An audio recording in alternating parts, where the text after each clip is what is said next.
Hello viewers, আসসালামু আলাইকুম। আপনাদের সাথে আছি আমি জোবাইদা জাহিদ।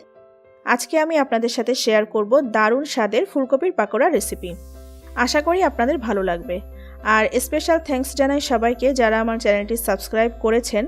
আর যারা সাবস্ক্রাইব করেননি এখনই করে রাখতে পারেন, তাহলে পরের ভিডিওটি আপলোড হওয়ার সঙ্গে সঙ্গেই আপনি পেয়ে যাবেন।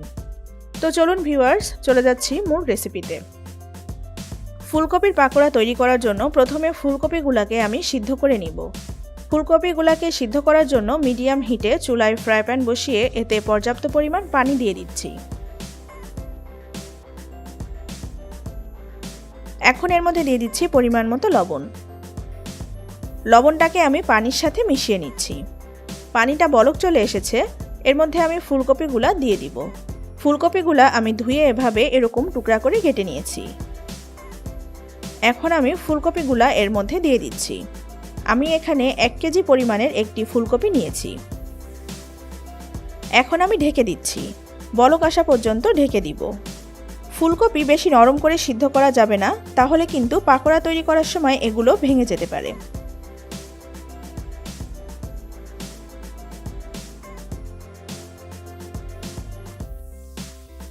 বলক চলে এসেছে, একটু কচকচা ভাব এসেছে।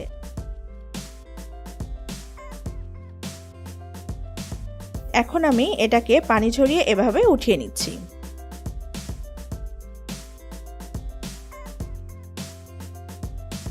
আমি সবগুলা ফুলকপি এভাবে পানি ঝরিয়ে উঠিয়ে নিচ্ছি।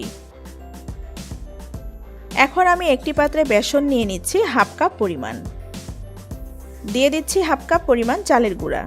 আপনারা চাইলে চালের গুঁড়ার বদলে কর্নফ্লাওয়ারও নিতে পারেন। দিচ্ছি 1/3 কাপ ময়দা। দিচ্ছি 1 টেবিল চামচ রসুন পেস্ট। দিয়ে দিচ্ছি 1 চা চামচ জিরা পেস্ট।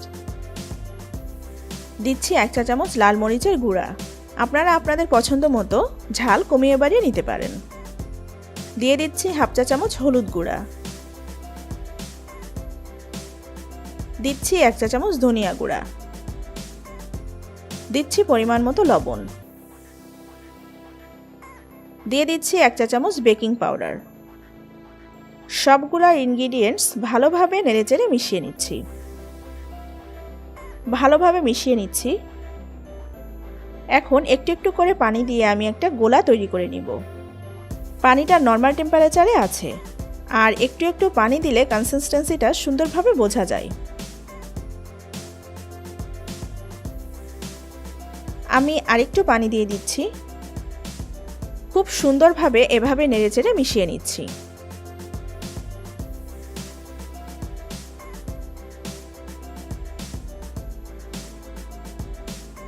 আবারও আরেকটু পানি দিয়ে দিচ্ছি।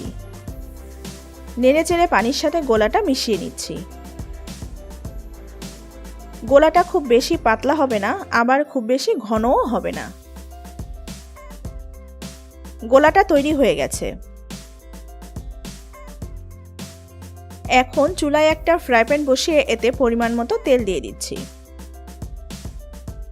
তেলটা গরম হয়ে এসেছে। এখন আগে থেকে সিদ্ধ করে রাখা ফুলকপি এভাবে বাটারে ডুবিয়ে তেলের মধ্যে দিয়ে দিচ্ছি।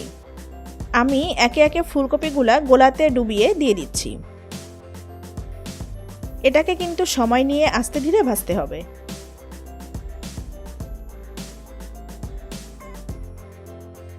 একটা সাইড হয়ে গেছে, এখন অপর সাইডটা উল্টে দিচ্ছি। সবগুলা এভাবে উল্টে দিচ্ছি।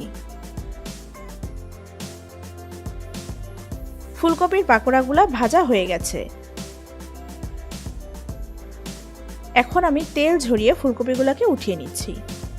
এভাবে ফুলকপির পাকোড়া বানালে অনেকক্ষণ ক্রিস্পিও থাকবে।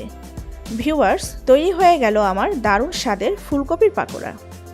আশা করি ভালো লেগেছে আমার আজকের এই রেসিপিটি ভালো লাগলে অবশ্যই লাইক এবং শেয়ার দিবেন। ভালো থাকবেন সবাই। আল্লাহ হাফেজ।